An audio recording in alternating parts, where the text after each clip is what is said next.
the impending storm this weekend, we want to make sure you are prepared to weather the storm. Yes, and do we have a guest for you today? He is a survival expert, Steve Lancia, owner of North Camp Survival right here in Connecticut. Steve, welcome to CT Style. Hi, thanks. You guys have met before. We have, and we're going to show you what we did last year. We were actually out. There was much more snow last year, but let's get right into the rules of three. What are things that people need to keep in mind? Well, you know, whether it's urban survival or wilderness survival, Ryan, the rules of three still apply. And basically, under most circumstances, generally speaking, an individual can live for 3 minutes without breathing or with severe bleeding. Okay. You can live for 3 hours with exposure to extreme cold or extreme heat, i.e. hypothermia or heat stroke.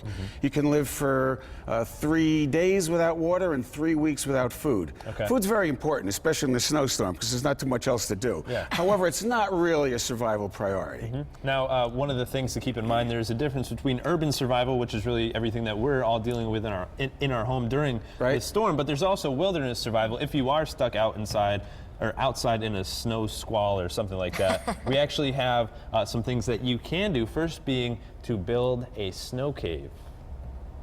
So Steve, how much more do I have to do here? Well, it's got to be big enough for you to get into.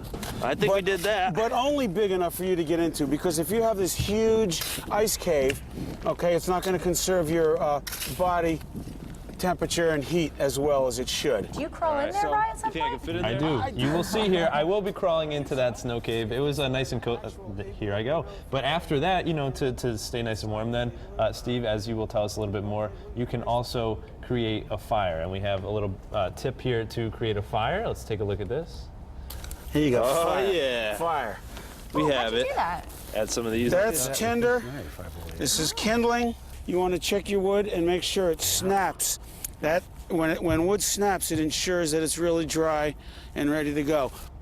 All right, so Steve, break that down for us. What's the process there of making the actual fire? Well, fire needs 3 things. You need heat, oxygen, and fuel, essentially. So heat would come from a spark. Something very good to have is windproof, waterproof matches. Oh, look at that. Okay. I've always got a good knife with me, whether it's survival knife or everyday knife. I can cut steak. I can start a fire with this. It's high carbon steel. In conjunction with a fire steel, you can actually make a spark. Oh, wow. So it's good to have backups for your fire. Yeah. If this doesn't work, I've got that. If that doesn't work, I can use this. Okay. Now, how about some of the other stuff that you brought here? This looks like stuff that you might be able to actually use in your home. Well, it is. Maybe. It's stuff you could use on a backpacking trip. It's stuff you would definitely want in a survival kit or a bug-out bag or a 72-hour pack. A bug-out bag. Yeah, what A exactly is that? bug-out bag. A bug-out bag. It's time to go now. I can't stay here anymore. Wherever here may be, I've got to get out and get to a safer place with more resources. But basically, the fundamentals are the same. You want to take care of first aid needs, have a first aid kit, first aid shelter, fire, water, signaling, and food, whether you're in British Columbia or whether you're in Connecticut. Yeah. You want your car to be prepared. That's very important. You know, I don't think there's any such thing as bad weather. I think there's such thing as ill-prepared people and a poor choice of clothing. Good point. But if you're prepared, truly prepared mentally and physically with items, that's the most important tool you can have, is probably your brain, a good brain.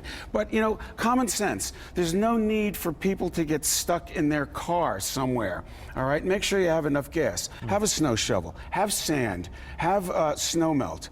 There's no need for you to get frostbite on your feet. Those seats in the back, well, those aren't seats. Cut them open with your knife. Wrap all that foam around your boots, your feet. Who would have thought? Yeah, learn something new every Steve, day. have you been stuck somewhere? Have you had to put all your knowledge to good use? Oh, I'm stuck everywhere.